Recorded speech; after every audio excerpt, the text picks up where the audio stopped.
it's for many years people have wanted the proper wall, and we have a wall that the likes of which very few places have ever seen. And I want to thank all of the people, General Semonite from the Army Corps of Engineers. We're working very closely with them. I want to thank Kevin and all of your staff, because what they've done is beyond. And I wanted to show you some of the details of the wall. You can see a pretty good view. This is going to be close to 500 miles by the time we finish. Those are the areas that are most important.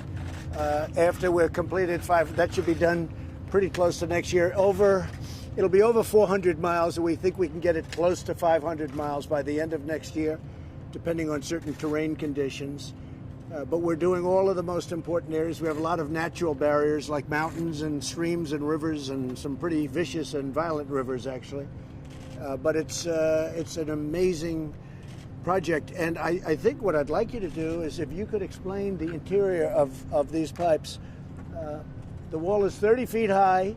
We also have 18-foot wall. We have a combination of 30 feet and 18, depending on the area, depending on the importance. Tijuana is right over here. There are thousands of people over there that had been trying to get in. Tremendous cooperation from Mexico, and the president of Mexico has been fantastic. All of Mexico has been fantastic.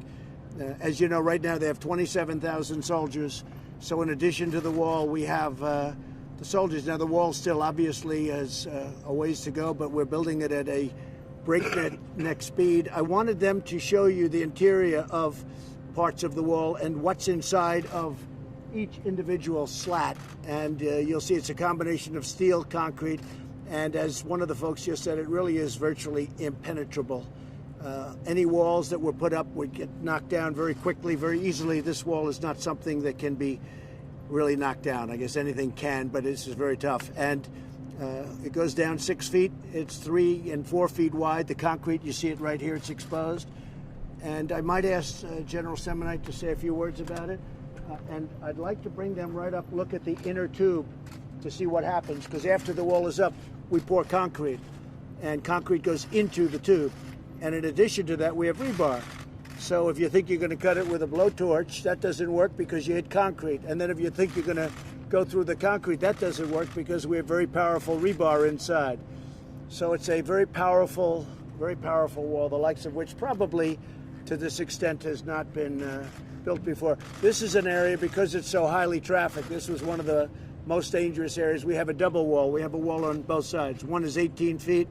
That's your border, and the other one is 30 feet. And everybody, if they should be able to make that, this is where people are waiting for them.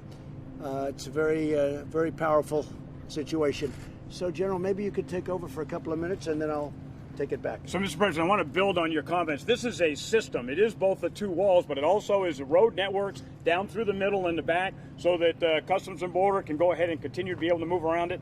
Also, lighting system. And as you think about this, I mean, it really is kind of a defense in depth. When you think about these panels going up, right now we're putting in about 270 panels a day that are going in the ground. We've got over 44,000 panels that are already built. And you think about the depth of how we're doing it, without getting a lot of details, 66 miles today are already completed. There's 251 miles that are under contract going in the ground right now at 17 other sites.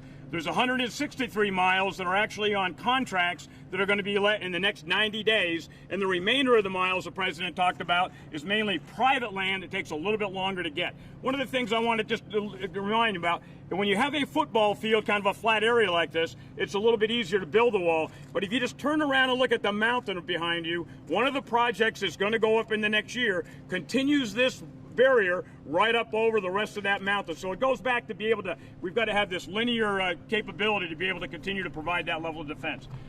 We will talk, this is what the bollards look like, 30 feet high on the backside. And you'll see on the inside, there was the time Come on over here if you want. You can bring the cameras. It's sort of where people were worried that maybe you could negotiate through the ballard.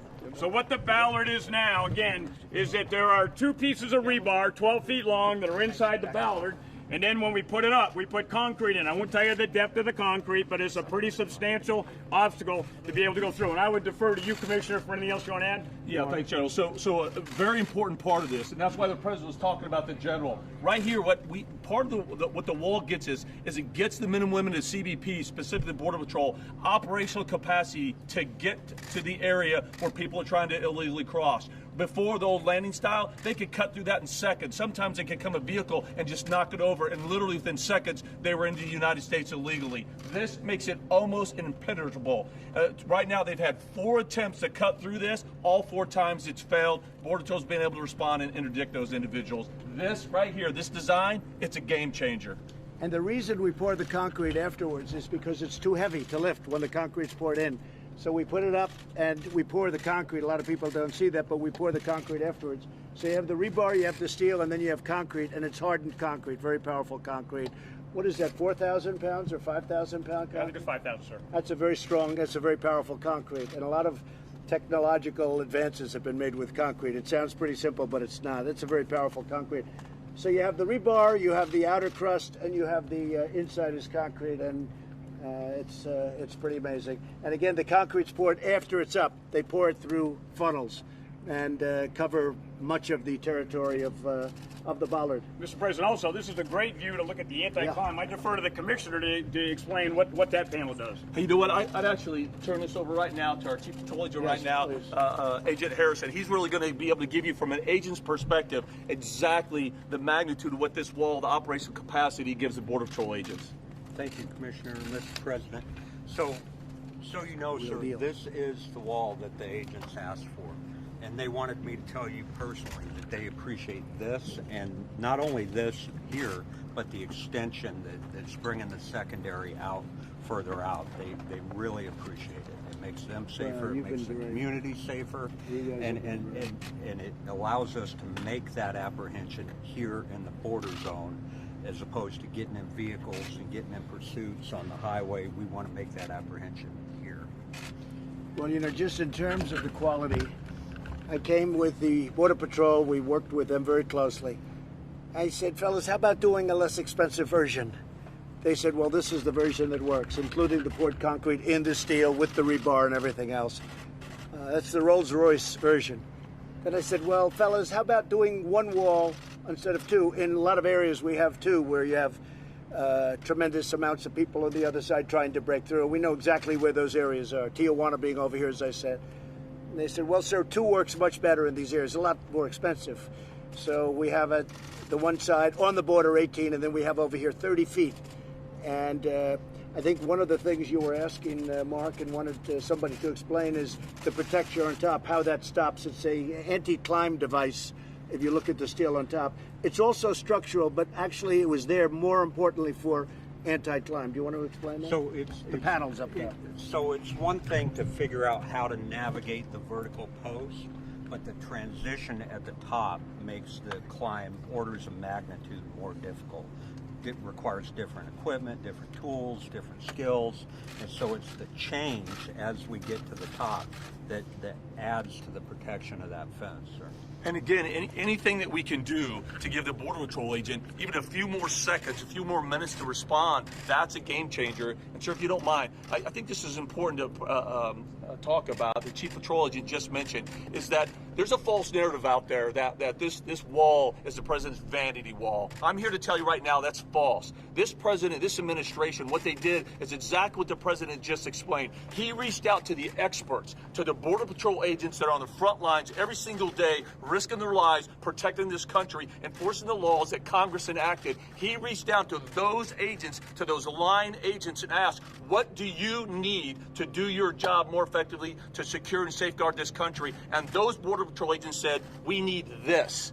So this president, thank you. You listened to the agents and you gave them exactly what they asked for. This is your maximum that you could do. And one thing we haven't mentioned is technology. They're wired so that we will know if somebody's trying to break through. And you may want to discuss that a little bit, General. Sir, there could be some merit in not discussing that. Okay? I like that. That was a great answer. I'll just tell you they're wired, okay? They're wired. It's technologically very advanced, all set up for cameras any place we want. We have all of the everything we need, but it's all set up for cameras, for anything. You've been hearing drone technology. They're all wired out for drone technology. Anything you want, we have. And frankly, this is the right time to do it, because to do it later after it's built is very expensive. This way, it's mostly just adding wire.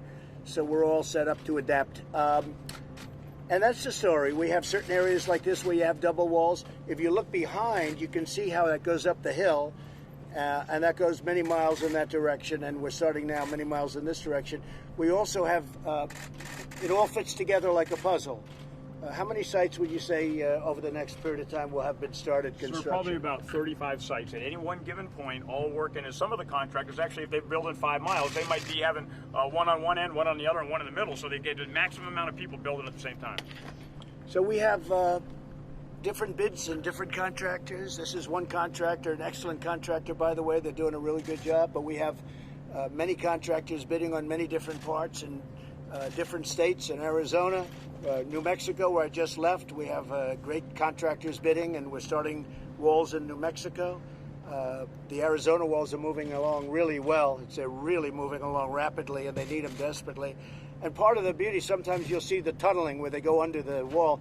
Here, this goes down, the concrete goes down very deep. It's very hard to tunnel. You can't tunnel. It's actually dangerous, but at a certain point you hit rock, so you can't tunnel. So we have it covered underground, we have it covered overground, and this is, as I said, this is the finest you can do. I said, let's do it differently. We don't have to go 30 feet. They said, sir, if you don't go 30 feet, it won't be the same because of the climb. We actually built prototypes, and we have, I guess you could say, world-class mountain climbers. We got climbers. We had 20 mountain climbers. That's all they do. They love to climb mountains. They can have it. Me, I don't want to climb mountains, but they're very good. And some of them were champions, and we gave them different prototypes of walls, and this was the one that was hardest to climb. And we've all seen the pictures of young people climbing walls with drugs on their back. A lot of drugs. I mean, they're unbelievable climbers. This wall can't be climbed. This is very, very hard. And what the panel does on top, as I said, is structural, but it's also very hard to get by that panel. Plus, it's designed to absorb heat. So it's extremely hot. The wall is, you won't be able to touch it. You can fry an egg on that wall. It's very, very hot.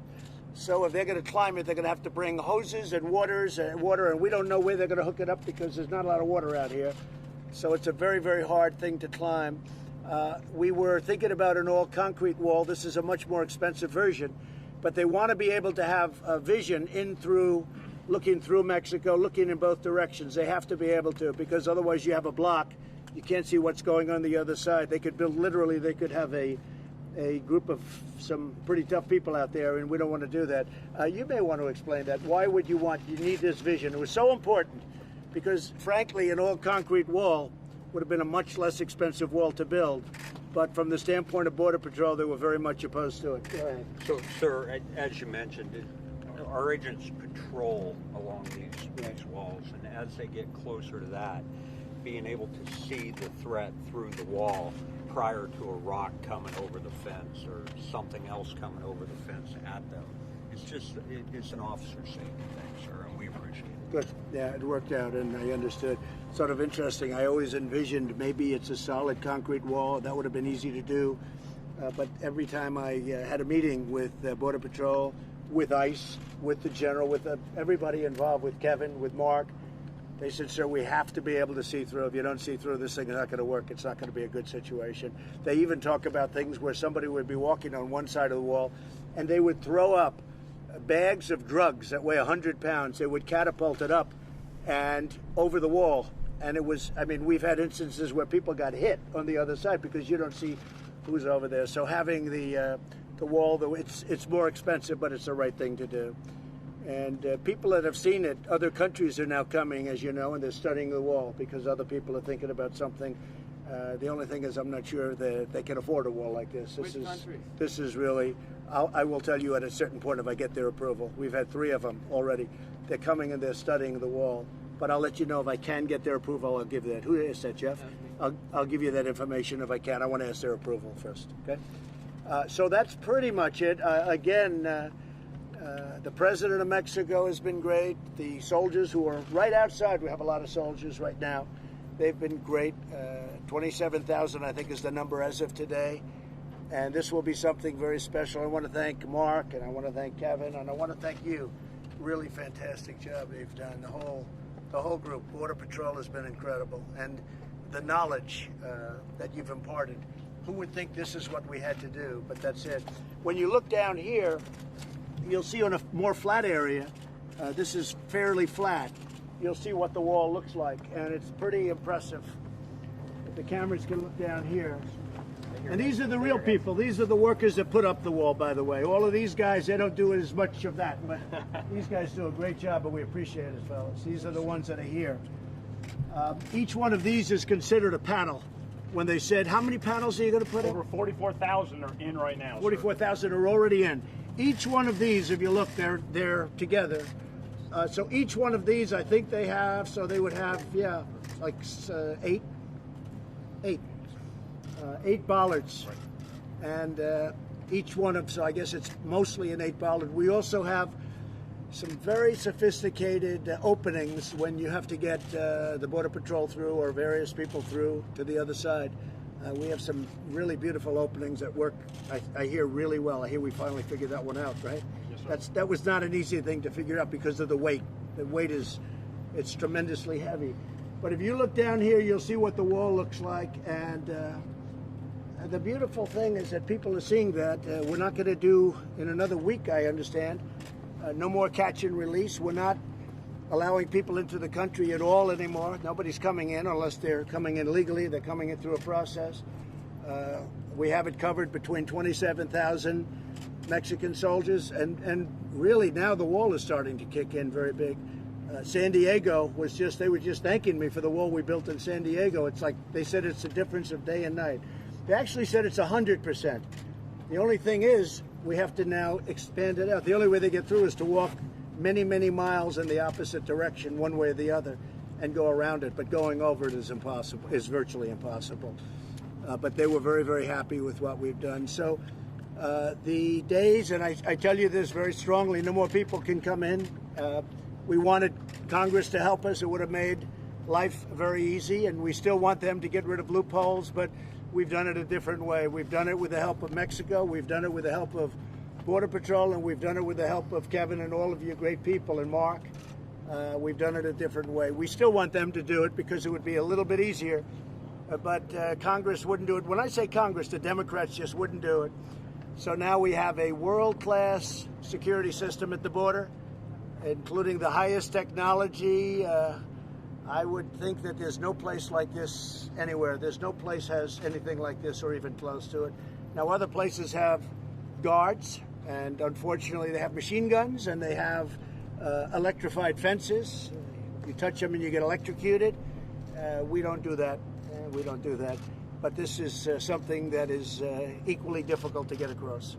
Okay. Can you explain what was here before? Was there fencing here? Was there anything here? We had a very low fencing here. In fact, you were here before, I think. We had a very low fencing. It was like a sheet metal, and people would knock it over like just routinely, and we ripped it out. We have a lot of areas where we had that and even less than that, and then we have areas where we had nothing. We had some areas where we just had a pipe along the ground, and that sort of stopped cars or trucks, but they'd knock that out pretty quickly. So those are areas, but in this case we had, you saw it, it was sheetrock, it was like sheet metal, a very thin, used to build runways as just a form to build runways. And they had a lot of it left over years ago, and they put it up, but it would be knocked down on a daily basis. Tell them about that. Can I offer, Mr. President? This is the same area we had the prototypes built. The President was here 18 months ago. We now have 24 miles of new primary and secondary wall in this sector. The difference that makes for us operationally is instead of 300 to 500 people crossing a day, we're now seeing 30 to 50. And combined with our partnership with Mexico, where people aren't being released into the U.S., the traffic in the sector has dropped dramatically. That's how your strategy is coming into play. And the only way you get to 50 is they walk around the areas like this that aren't, we haven't sealed this up yet. We'll be sealing this up very shortly. Or in part of this we have a gate. But the only way you get to 50, nobody's going over the wall. But where we are still building it, that's where they get to 50. We think it's going to be close to 100% in the end. I don't think anybody's, I guess maybe one of the greatest pole vaulters in history can get over the low one, but it's going to be very painful when they land, right? Mr. President, it's been about 6 or 7 months since you declared a national emergency here at the border. Do you still consider the situation at the border, a national emergency? Yeah, sure. And how will you measure success? When will you withdraw that declaration? I think really the success is going to be when the wall's built, when human traffickers can't go through. You can understand, Phil, right here, nobody's coming through this here. They got through here, they have to go through here. And they drive, they make a left turn up here in some place where they didn't have anything, and they drive into the country and usually go unnoticed. And if they are noticed, it's a big deal. It's a big chase goes on. I think that this is certainly a tremendous national emergency because of human trafficking, drugs, and people coming in illegally. And in many cases, those people have criminal records, and we don't want them in our country. And will the troops be here indefinitely? The Mexican troops? No, any U.S. troops. Well, we're lowering it down. As we build the wall, we can just about take all of the troops out and Border Patrol takes over. Border Patrol's really been taken over now anyway.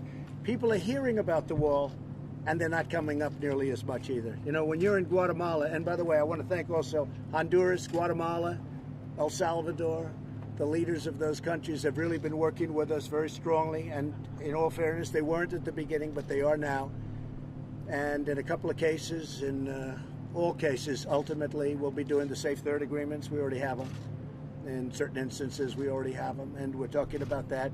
But the thing is, when people see this, and it's, you know, one of the reasons I'm doing it today, people see this and they say, hey, there's no reason to make that long journey up because we're not getting into the United States. If I could jump in, Mr. Yeah, President. Please. So to your point, although we've had a 43% decrease from May to August of this year, we're still 55% over last year. This is still a crisis. We've still got high numbers coming. For the Mexicans who do want to come over illegally, is the administration doing anything to streamline immigration? Well, if they come over illegally, they're not going to be able to get over. So they're going to try and come in, so that if they want to try and come in, when the wall is built, it will be virtually impossible to come over illegally. And then we're able to take Border Patrol and put them at your points of entry where you need some extra help and extra protection. And we're able to do a lot of things. But the numbers now are way down. And as the wall goes up, literally as the wall goes up, the numbers go down. But also the Mexican soldiers have been incredible. They've really done a good job. For the great Mexican citizens who want to come over legally, are we doing anything to No. When they want to come over legally, we make it absolutely, in my opinion, it'll be easier. They'll have passes. They'll have whatever we're going to sign. That's being worked on right now. And the farmers won't be hurt at all when we have, you know, as you know, we have many people coming over from Mexico and from certain other countries, and they're coming through legally or they're coming through with a work pass. And do you want to explain that, man? Sure. I mean, our neighbors from Mexico, we have 400,000 that cross the border almost every day. We have two of the busiest points of entry in the entire country right here in San Diego, San Isidro and Otay Mesa. So the border crossing cards for daily commerce, the longer term visas for employment, those are going to continue to be issued for people who follow the lawful process. You said in 2016, Mr. President, that Mexico would pay for the wall. Do you feel like you've kept that promise?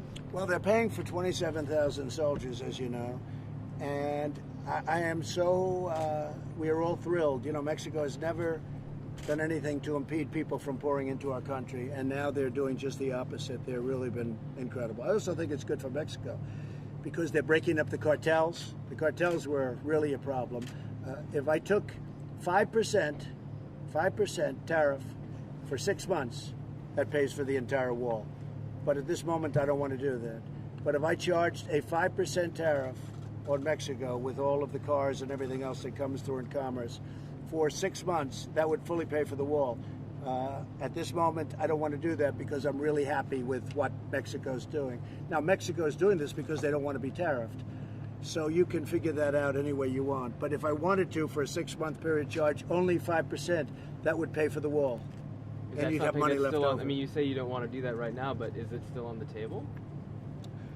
If Mexico stopped helping us, that would be immediately on the table, and that would more than pay for the wall many times over, because it would be for certainly a lot longer. But we don't want to do that now because they have been fantastic. Mexico's never done anything to impede the people from coming in, and now they're doing yeoman's work. Yeoman's work, 27,000 soldiers on today, yes. Mr. President, there's been a great deal of turmoil at the Department of Homeland Security the last several months. I don't think pretty there much has. every person leading that agency is in an acting capacity. Well, Are you going being to fired because they weren't doing jobs, and some of them were there for a long time. When will you make permanent appointments there? Yeah, I'm very happy. I can say I haven't announced it yet, but I'm very happy with many of the people there, and we'll be announcing things in the future. I mean, there were many people that were there for a long period of time, and I wasn't happy with the job they were doing. And who could be happy? They were there for many years. They weren't doing their job, and we've made some incredible replacements. And yeah, I'll be announcing permanence in the pretty soon. American people I like, expect? Phil. I like having non-permanent to a certain extent. It gives me more flexibility. I like having acting. I like the word acting because it gives me great flexibility. But at a certain period of time, we'll be making permanent Is it unfair for the American people to expect some stability, though? In that No, I think we have agency, tremendous especially if stability. there's a national emergency. I think we have going on? tremendous. I mean, that's the way you write. But I think we have tremendous stability. I think we've never had a border. When this is completed, there won't be a border anywhere that's a border like this. And a big beneficiary, frankly, is going to be Mexico.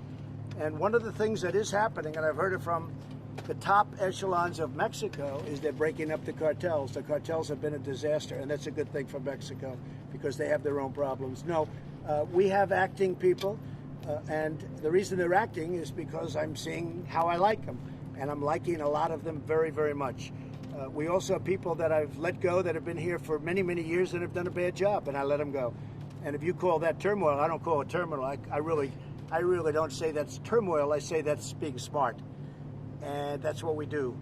And the structure that you see, I wanted to have you here because nobody would believe this unless they see it. I hope you're impressed, but nobody would believe it. This is top of the line. And I went to the General Semonite. I said, General, can we do a less expensive version? He said, yes, sir, but it won't be good like this. And he said, this is something that you can't cut through. You can't use welders to cut it. You can't cut it down. It's the real deal. And we can do less expensive, but it won't be like this. And I think you see that. Mr. President, all to San Diego, we really appreciate it. We are dealing Made a big difference, right? We are dealing with a homeless issue as well. And Well, that's a different issue, and I'll be talking about that soon. But you do have a homeless issue. And in the case of San Diego, the mayor's doing the right thing. He's doing a good job. In the case of Los Angeles, it's a disaster. In the case of if you look at San Francisco, it's a total disaster what's happening. They're going to ruin those cities. And we're going to get involved very soon on a federal basis if they don't clean up their act. One of the things we're very upset about and angry about is we're paying a lot of money to Los Angeles to build the subway system, billions and billions of dollars, and yet you have tents all over the place, and you really have a sanitary condition because this water is rushing into the ocean. And this is supposed to be stormwater. It's not supposed to be sewage. And it's turning out to be sewage. And if these Democrat liberal politicians don't straighten it out, the federal government will have to come in. We're not going to lose cities like Los Angeles, San Francisco, and others that are great cities. We're not going to allow that to happen to our cities. And we also want to take care of the people. And I'll even put the people first. Let's say we're going to take care of people. But they shouldn't be living like that. And it's destroying the city, and they're being destroyed. They're being further destroyed. But that's for a different day. It's going to be very soon, though. We're working on that right now. It's a very good question. Okay? Mr. President, all told, how much is this border wall costing the United States, and where is that money coming from? So it's coming from various sources. We've had tremendous Supreme Court victories over the last short period of time. You've all reported on them. And it's allowing us to do the proper job. And it's also allowing us to work with the Army Corps of Engineers, where we have very talented people like the General, and we're getting it done. You may want to comment on this section. How is this being paid for, General, as an example? This was through regular, normal congressional appropriations. Part of this was in FY17, part was in FY18. That came through CBP appropriations. And what about the tunnels? Because the trucks are just... I'll give you an example. They tried to stymie us by saying $1.6 billion, but only for renovation. Well, if they have a little 8-foot wall, 7-foot wall, or 10-foot wall, that's like, they just pull down the panel and they walk across. And if we rip that down, I guess you could say that's renovation. So, we've used some of this water. Some of this comes right out of the budget. Much of the wall comes out of the budget. But if we have even a small piece of steel going around, that's called a renovation, because we take the piece of steel out, we put up a 30-foot wall. And so in many ways that works very much to our advantage. Did you expect to have more of this done when you were talking about it in 2016? No, I think that I've always heard 500 miles. That was always like a number, because you look behind and you see even here we're going up the side of the mountain, but in some cases you can't. It's very, very hard to traverse. In some cases you have areas that nobody's going to even get near. So the number I heard was 500. What we're going to do is we're going to stop at anywhere from 400 to 500, and we're going to see where else we may need something, and we can add pieces to that. But you really won't know until you stop, because you're going to have tread paths. It's like, where are they going to go, where are they going to walk? So we're going to get up to about 400, and then we're going to look and see whether or not we have to go much more than 475, 500. It could be at maximum, I would say 550. So we might add another 50, but we won't know that until it's complete. Does that mean you don't think you need a wall along the entire U.S.-Mexican border? Well, you couldn't even do it, because in some cases you have rapidly moving rivers, which are in many ways more effective than a wall.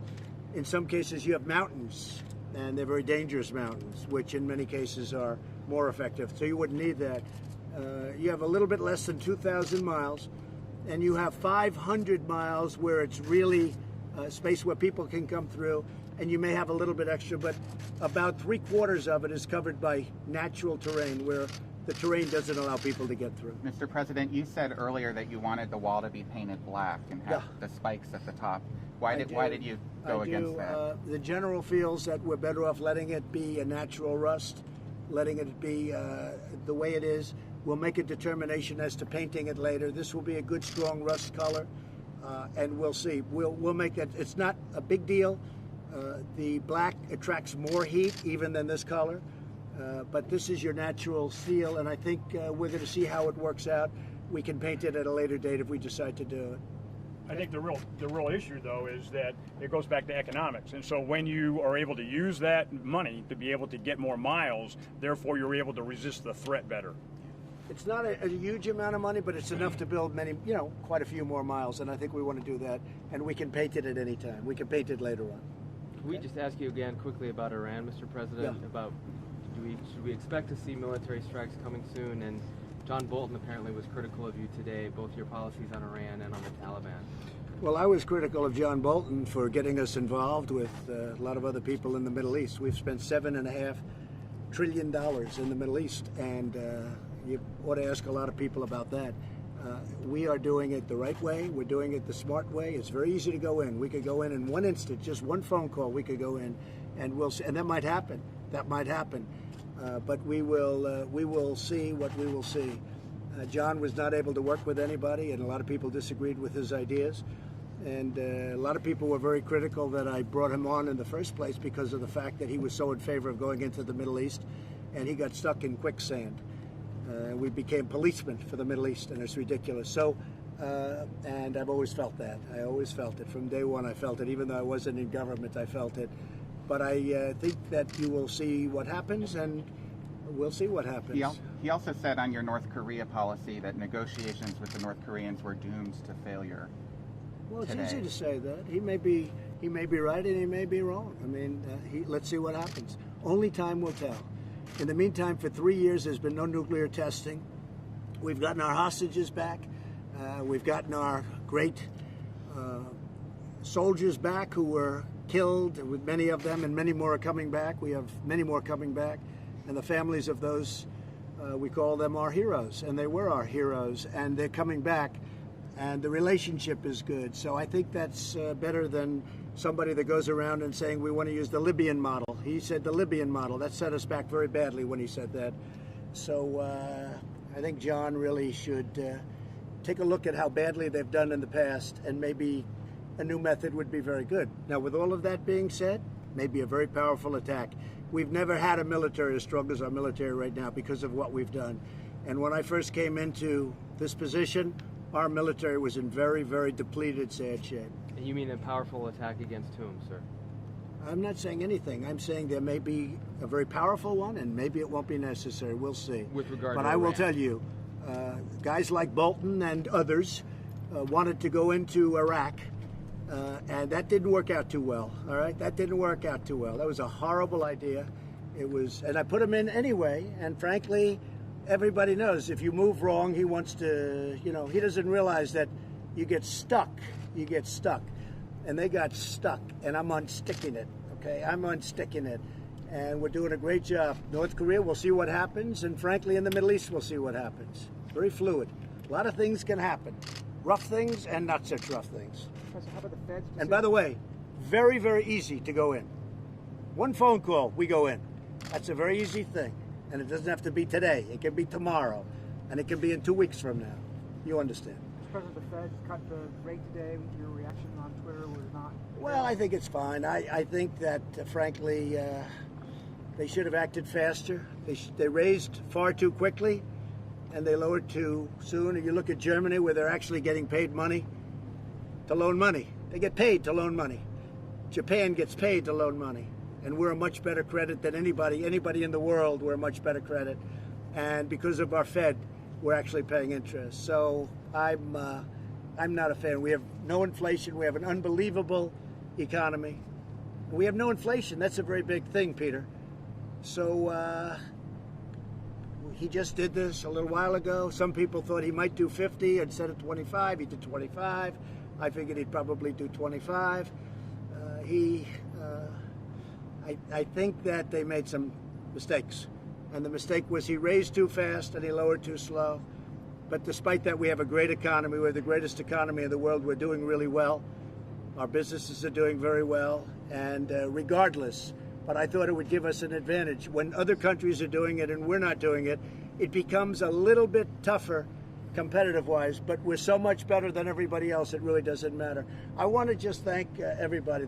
I hope you folks see the level of talent that's involved here, the level of quality that's involved here. If you came back here in 2 months, you would see this would be a paved road right through the middle, and you'll have Border Patrol all over the place, but they're not going to have to work too hard because nobody's getting over the wall. And if they get over the first one, they're not getting over the second one. And I think most importantly, I want to thank you folks. Great job. Really great job. Mr. President? Yes. There's a tradition here on the border that anyone who works on the wall signs the wall for us. Sign it. Would you do I'll that sign for us it. Let's today? go. I'm going to sign it. Thank you very much. See you back on the plane. Maybe we'll speak on the plane. Yeah. Press, we're going to hold right here. We're going back to the viewing area.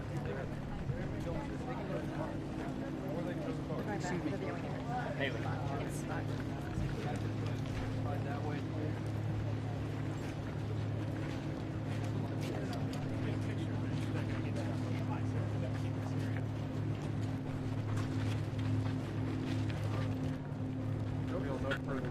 That's it.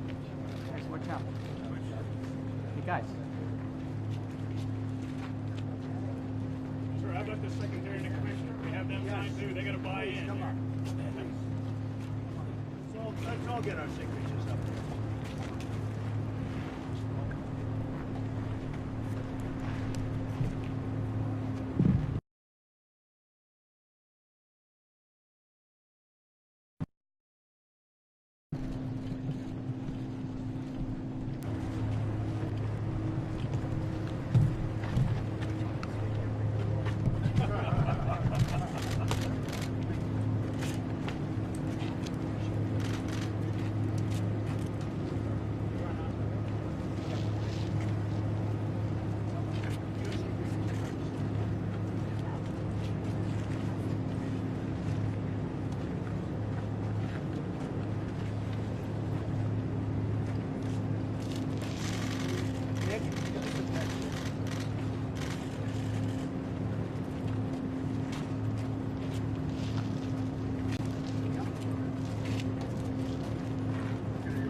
Can you check phone transfers here?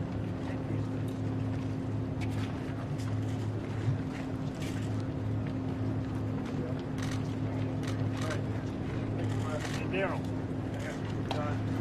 Okay, Press, we're going to go back to the band now. Press this way. Thank you, Press. Right back to the band now. Thank you. Back this way, guys.